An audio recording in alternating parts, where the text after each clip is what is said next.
সর্বাগ্রে পথ জুড়ে অচল শিলামূর্তির মতো দাঁড়িয়ে আছেন বাজিপ্রভু। তাঁর ঊর্ধ্বথিত কৃপাণ রক্তাক্ত, তার সর্বাঙ্গ রক্তাক্ত। মধ্যাহ্ন সূর্যের কিরণে সেই শানিত কৃপাণ জ্বলে জ্বলে উঠছে সরল বিদ্যুৎ শিখার মতো। তাঁর প্রতাপে আজ নিভে গিয়েছে কত শত্রুর জীবনদ্বীপ, সে হিসাব কেউ রাখেনি। বাজিপ্রভু ক্ষিপ্র হস্তে অস্ত্র চালনা করছেন আর দৃঢ় কণ্ঠে বলছেন, বাধা দাও, বধ করো, এখনও তোপধ্বনি হয়নি, এখনও মারাঠাদের রাজা নিরাপদ নন। প্রিয় শ্রোতা বন্ধুরা, সবাইকে জানাই মেরি ক্রিসমাসের শুভেচ্ছা। আগামী দিনগুলি আপনাদের সুন্দর হোক। আপনাদের ফেভারিট গল্পের সন্ধ্যা চ্যানেলের আজকের বিশেষ নিবেদন প্রখ্যাত সাহিত্যিক শ্রী হেমেন্দ্র কুমার রায়ের একটি অবিস্মরণীয় ঐতিহাসিক গল্প মারাঠার লিওনিডাস। এই গল্পে আপনারা শুনতে পাবেন এক অখ্যাতনামা মারাঠা বীর বাজিপ্রভু কিভাবে মুষ্টিমেয় মারাঠা সিপাহীদের নিয়ে বিজাপুরের সুলতানের সেনাবাহিনীর হাত থেকে ছত্রপতি শিবাজির প্রাণ রক্ষা করে শেষে নিজে প্রাণ দিয়েছিলেন। তারই অমর কথা। গল্পটি ভালো লাগলে অবশ্যই লাইক, কমেন্ট ও শেয়ার করতে ভুলবেন না।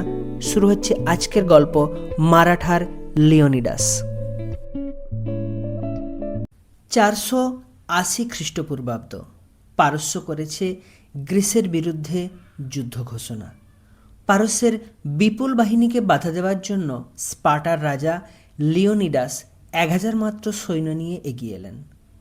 সংকীর্ণ গিরিসংকট থার্মোপিলি সংখ্যায় অসংখ্য হলেও পারস্যের সৈন্যরা একসঙ্গে দল বেঁধে সেই সংকীর্ণ গিরিপথের ভিতরে প্রবেশ করতে পারল না।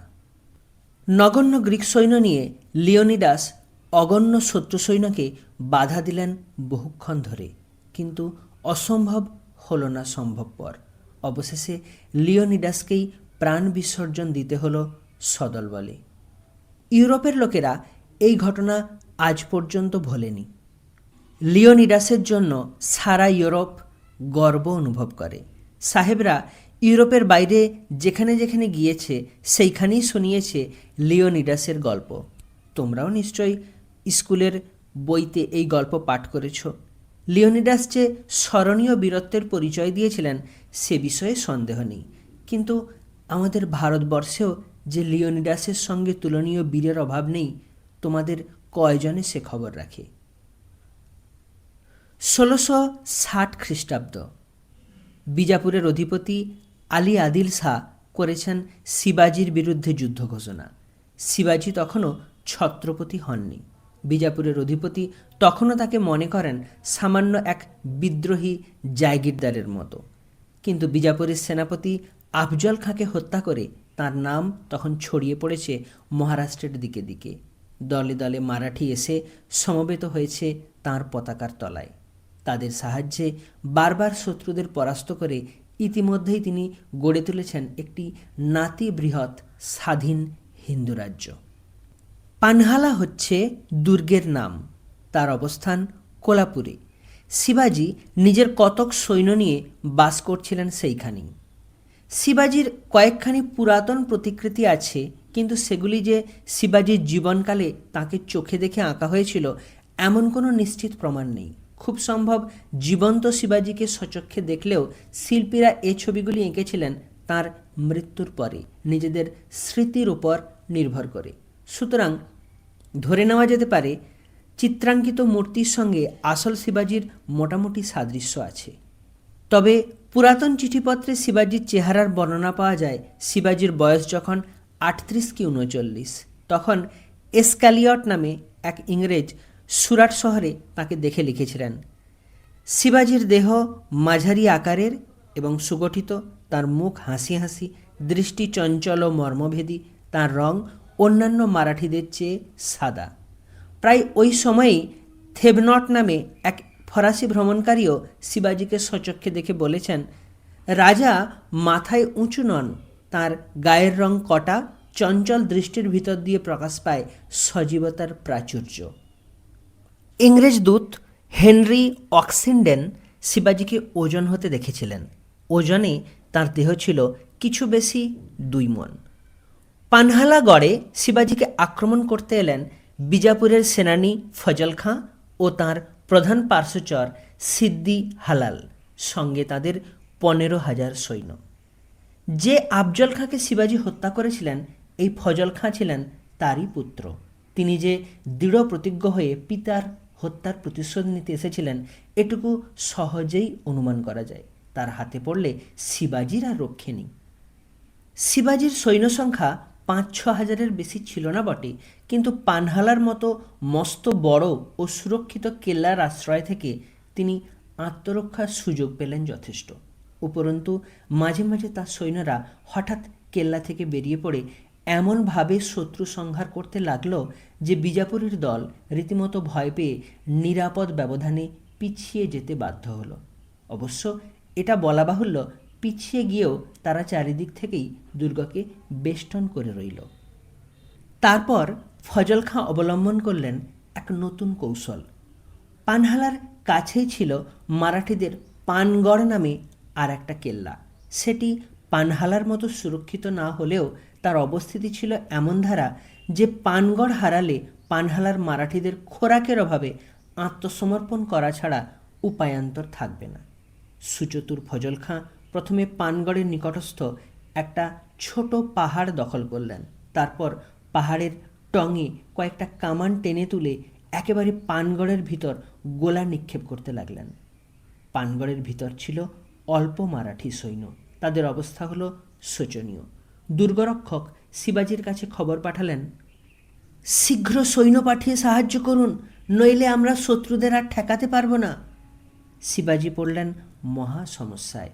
তাঁর সঙ্গেও এত বেশি সৈন্য নেই যে পানগড়কে সাহায্য করতে পারেন, অথচ লোকাভাবে পানগড়ের পতন হলে আহারের অভাবে তাঁকেও করতে হবে আত্মসমর্পণ।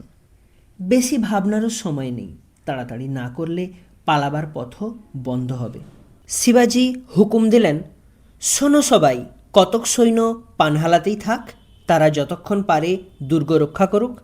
আজকের রাত্রি অন্ধকার, এই সুযোগে আমি বাকি সৈন্য নিয়ে শত্রুব্যূহ ভেদ করে অন্য কোথাও চলে যাই।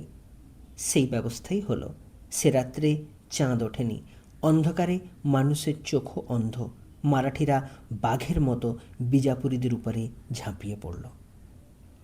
এই আকস্মিক আক্রমণের জন্য শত্রুরা প্রস্তুত ছিল না। তারা দস্তুর মতো হতভম্ব হয়ে গেল। সেই ফাঁকে শিবাজি অদৃশ্য হলেন সদল বলে। তিনি সোজা ধরলেন তার আরেক কেল্লা বিশালগড়ে যাবার পথ।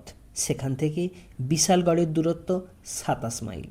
কিন্তু শিবাজির অন্তর্ধানের কথা বেশিক্ষণ চাপা রইল না। ফজল খাঁ গর্জন করে বললেন, কোথায় পালাবে আমার পিতৃহন্তা? সিদ্দি হালাল, ডাক দাও আমার সৈন্যদের। এই পাহাড়ে ইঁদুরকে গর্তে ঢোকাবার আগেই বন্দি করা চাই। জলদি চলো, জলদি চলো। কালিমার ঘেরাটোপে ঢাকা রাত। মর্মর আর্তনাদে ভরা গহন বন। অসমোচ্চ দুর্গম পাহাড়ে পথ ভর্তি। কিন্তু মারাঠিদের অভিযোগ নেই। তাদের দেশের রাজা, প্রাণের রাজা শিবাজির নির্দেশে তারা চলেছে মৌন মুখে সারে সারে। কালো রাতের কোলে ফুটল আলোমাখা প্রভাতের নয়ন। সকলে এসে পড়েছে গজপুরে। এখনও 8 মাইল দূরে বিশালগড়। সেইখানেই প্রথম জানা গেল বিজাপুরীরাও সারা রাত ধরে ছুটে আসছে মারাঠিদের পিছনে পিছনে। সংখ্যায় তারা অনেক বেশি। সকলেই সচকিত। এখন উপায়? মুষ্টিমেয় মারাঠি সৈন্য নিয়ে শত্রুদের বাধা দেওয়া অসম্ভব। অথচ তাদের বাধা দিতে না পারলে এখানেই শিবাজির সমস্ত আশা ভরসার অবসান। সেখানে পথ গিয়ে পড়েছে এক অতি সংকীর্ণ গিরিবর্তের ভিতরে। সেই দিকে তাকিয়েই শিবাজির চক্ষু প্রদীপ্ত হয়ে উঠল। তিনি ডাকলেন, বাজি প্রভু। একজন মারাঠি যোদ্ধা তার সামনে এসে দাঁড়ালো। বাজি প্রভু, ওই সরু গিরিপথটা দেখেছ? আগে হ্যাঁ রাজা।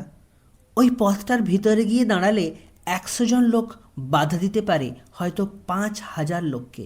কেমন, তাই নয় কি? আগে হ্যাঁ রাজা। বিজাপুরীরা আসছে আমাকে বধ করতে। আমি তোমার অধীনে কয়েকজন লোক রেখে বিশালগড়ে যাত্রা করতে চাই, বাকি সবাইকে নিয়ে। যতক্ষণ না আমি সেখানে গিয়ে উপস্থিত হই, ততক্ষণ তুমি ওই গিরিবর্ত রক্ষা করতে পারবে কি? আগে হ্যাঁ রাজা। বিশালগড়ে পৌঁছেই আমি তোপধ্বনি করে জানিয়ে দেব আমরা নিরাপদ, তারপরে তোমার কর্তব্য শেষ হবে। উত্তম। বাজিপ্রভু তার অনুচরদের নিয়ে গিরিবর্ত জুড়ে দাঁড়ালেন। সকলেরই মুখে চোখে এমন দৃঢ় প্রতিজ্ঞার ভাব যে দেখলেই বুঝতে দেরি লাগে না যে জীবনটাকে তারা বিক্রি করবে খুব চড়া মূল্যেই। বিজাপুরীদের দেখা গেল তারা ছুটে আসছে কাতারে কাতারে, যেন বাঁধ ভাঙা বন্যা। কিন্তু গিরিবর্তের সামনে এসেই তাদের অগ্রগতি হলো রুদ্ধ। এই সরু পথের ভিতরে পাশাপাশি কয়েকজনের বেশি লোকের প্রবেশ করবার উপায় নেই। ফজল খাঁ ক্রুদ্ধস্বরে চিৎকার করে বললেন, অগ্রসর হও, অগ্রসর হও, ওই গোটা কয়েক কাফেরকে কেটে কুচি কুচি করে ফেলো। যে কয়জন বিজাপুরী বর্তের মধ্যে গিয়ে ঢুকল তাদের কেউ আর ফিরল না। মারাঠি বন্দুকধারী, ধনুকধারী, বর্ষাধারী, তরবারিধারী বীরদের পায়ের তলায় লুটিয়ে পড়ল তাদের ক্ষতবিক্ষত জীবনহীন দেহগুলো। ফজল খাঁ আবার গর্জে উঠলেন, কুছ পরোয়া নেই, আক্রমণ করো, যেমন করে পারো পথ সাফ করো। পিঁপড়েদের মতো লম্বা সার বেঁধে বিজাপুরীরা গিরিবর্তে প্রবেশ করে, কিন্তু খানিক পরে আর অগ্রসর হতে পারে না। তাদের দেহ হয় পপাত ধরণী তলে। গিরিবর্তের মধ্যে ক্রমেই উঁচু হয়ে উঠতে লাগল বিজাপুরীদের দেহের স্তূপ। মারাঠিরাও যে মরছিল না এ কথা বলা যায় না, কিন্তু দুই একজন মারাঠি মরে তো বিজাপুরী মরে 10-15 জন। মারাঠিরা সংখ্যায় ছিল অতি অল্প। বহু শত্রু বধ করে দুই একজন করে মরতে মরতেও মারাঠিরা দলে হয়ে পড়ল আরও হালকা। কিন্তু তবু যুদ্ধ চলে, তবু বিজাপুরীরা অগ্রসর হতে পারে না, যদিও তাদের বাহিনী তখনও বিপুল। সর্বাগ্রে পথ জুড়ে অচল শিলামূর্তির মতো দাঁড়িয়ে আছেন বাজিপ্রভু। তাঁর ঊর্ধ্বস্থিত কৃপাণ রক্তাক্ত, তার সর্বাঙ্গ রক্তাক্ত। মধ্যাহ্ন সূর্যের কিরণে সেই শানিত কৃপাণ জ্বলে জ্বলে উঠছে সরল বিদ্যুৎ শিখার মতো। তাঁর প্রতাপে আজ নিভে গিয়েছে কত শত্রুর জীবনদ্বীপ, সে হিসাব কেউ রাখেনি। বাজিপ্রভু ক্ষিপ্র হস্তে অস্ত্র চালনা করছেন আর দৃঢ় কণ্ঠে বলছেন, বাধা দাও, বধ করো, এখনও তোপধ্বনি হয়নি, এখনও মারাঠাদের রাজা নিরাপদ নন। ইতিহাস বলে সূর্যোদয়ের পরে সুদীর্ঘ 5 ঘন্টা কাল ধরে চলেছিল এই অভাবিত যুদ্ধ, এবং গিরিবর্ত পূর্ণ হয়ে গিয়েছিল 700 মৃতদেহে। বিজাপুরীরা ফিরে যায় এবং এগিয়ে আসে বারে বারে। ফজল খাঁ থেকে থেকে বলে ওঠেন, পিতৃহন্তার মুন্ড চাই, পিতৃহন্তার মুন্ড চাই। আঘাতের পর আঘাতে বাজিপ্রভুর আহত দেহ ক্রমেই অবসন্ন হয়ে আসে। সাগ্রহে উৎকর্ণ হয়ে তিনি গোনেন মুহূর্তের পর মুহূর্ত, কিন্তু তবু শোনা যায় না তোপধ্বনি। ওগো রাজা, তুমি কি ভুলে গেলে আমাদের কথা? আর যে পারি না, কোথায় তোমার কামানের ভাষা? বিজাপুরীরা আবার এগিয়ে আসছে, খালের ভিতরে ঢুকছে যেন সমুদ্রের প্লাবন। শোনা গেল ফজল খাঁর হুকুম, গুলি বৃষ্টি করো, গুলি বৃষ্টি করো, কাফেররা আর বেশিক্ষণ আমাদের বাধা দিতে পারবে না। বাজিপ্রভু হুঙ্কার দিয়ে উঠলেন, বাধা দাও, বধ করো, দেহে যতক্ষণ 1 ফোঁটা রক্ত থাকবে, বাধা দাও, বাধা দাও, মারাঠারা বীর সন্তান। গিরিবর্তের মধ্যে বেগে ছুটে এলো উত্তপ্ত গুলির ঝড়। তার পিছনে ধেয়ে আসছে শত্রু সৈন্যের অফুরন্ত শ্রেণী। আবার আহত হয়ে রক্তপিছল পাহাড়ের উপরে আছাড় খেয়ে পড়লেন বাজিপ্রভু। সেইখানে শুয়ে শুয়েই তিনি ক্ষীণ অথচ দৃঢ়স্বরে বললেন, মারাঠার বীরগণ, জীবন শেষ হলো, কিন্তু আমার কর্তব্য শেষ হলো না। আমি চললাম, কিন্তু তোমরা রইলে, যতক্ষণ না তোপ শোনা যায়। বাধা দাও, বাধা দাও। তাঁর শেষ নিঃশ্বাস যখন পড়ে পড়ে, আচম্বিতে বিশালগড় থেকে ভেসে এলো গুড়ুম করে শিবাজির তোপের আওয়াজ। বাজিপ্রভু বাক্যহীন হলেও তখনও সচেতন। তার 2 চোখ হয়ে উঠল উজ্জ্বল এবং মুখে ফুটল স্বর্গের আনন্দ। বাজিপ্রভুর স্মৃতি অমর হয়ে নেই, তাঁর অবিনশ্বর আত্মাও বিরাজ করছে এই মহাভারতের স্বাধীন জনতার মধ্যে। এতক্ষণ আপনারা শুনছিলেন প্রখ্যাত সাহিত্যিক শ্রী হেমেন্দ্র কুমার রায়ের এক অবিস্মরণীয় ঐতিহাসিক গল্প মারাঠার লিওনিডাস।